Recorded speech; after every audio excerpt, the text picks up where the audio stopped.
नमस्कार. महाराष्ट्रातील विविध क्षेत्रातील बातम्या झटपट आपल्या मोबाईलवर पाहण्यासाठी लगेचच सबस्क्राईब करा राष्ट्रशक्ती लाईव्ह न्यूज आणि सोबत बेल आयकॉन प्रेस करायला विसरू नका. नमस्कार, मी राधिका जाधव आणि तुम्ही पाहत आहात राष्ट्रशक्ती लाईव्ह न्यूज.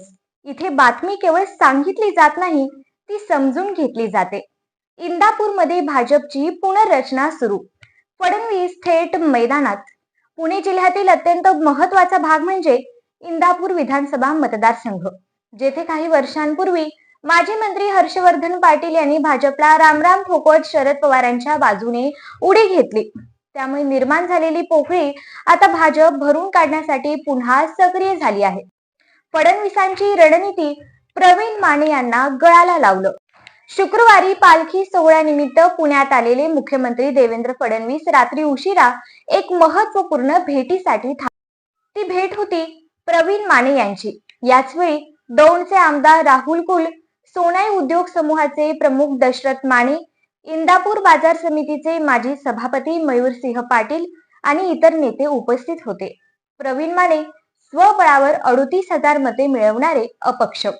विधानसभा निवडणुकीत भाजपकडून उमेदवारी न मिळाल्यामुळे अपक्ष लढलेले प्रवीण माने या निवडणुकीत तब्बल 38,000 मते स्वतःचा प्रभाव दाखवून गेले होते.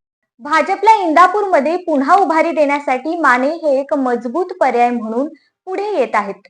खात्रीलायक सूत्रांच्या माहितीनुसार प्रवीण माने लवकरच मुंबईत भाजपमध्ये प्रवेश करणार आहेत. यावेळी इंदापूरमधील अनेक बडे नेतेही भाजपमध्ये दाखल होणार आहेत. यानंतर इंदापूरमध्ये मुख्यमंत्री फडणवीस यांच्या अध्यक्षतेखाली भव्य शेतकरी मेळावा होणार, जिथे भाजपचे ताकदवान शक्ती प्रदर्शन पाहायला मिळणार. माने फडणवीस स्नेहबंध आधीपासूनच दृढ आहे. मुख्यमंत्री बनल्यानंतर फडणवीसांनी सर्वप्रथम दर्शनासाठी निवडलेलं ठिकाण श्री क्षेत्र नीरा नरसिंहपूर. स्वागतासाठी उपस्थित होते प्रवीण माने. त्यानंतर सागर बंगल्यावर भेट, शुभेच्छा या सगळ्या भेटींनी त्यांच्या जवळीकतेचं स्पष्ट संकेत दिलं होतं.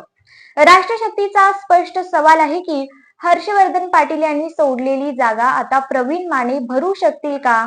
भाजपचा जुना बालेकिल्ला पुन्हा मजबूत होणार का? आणि राहुल कुल यांच्या पुढाकारामुळे भाजपचं पश्चिम महाराष्ट्रातलं समीकरण बदलेल का? मी राधिका जाधव राष्ट्रशक्ती लाईव्ह न्यूज वरून सांगते की राजकारणात काहीच स्थिर नसतं, पण जनतेच्या प्रश्नांना उत्तर मिळायला हवीत.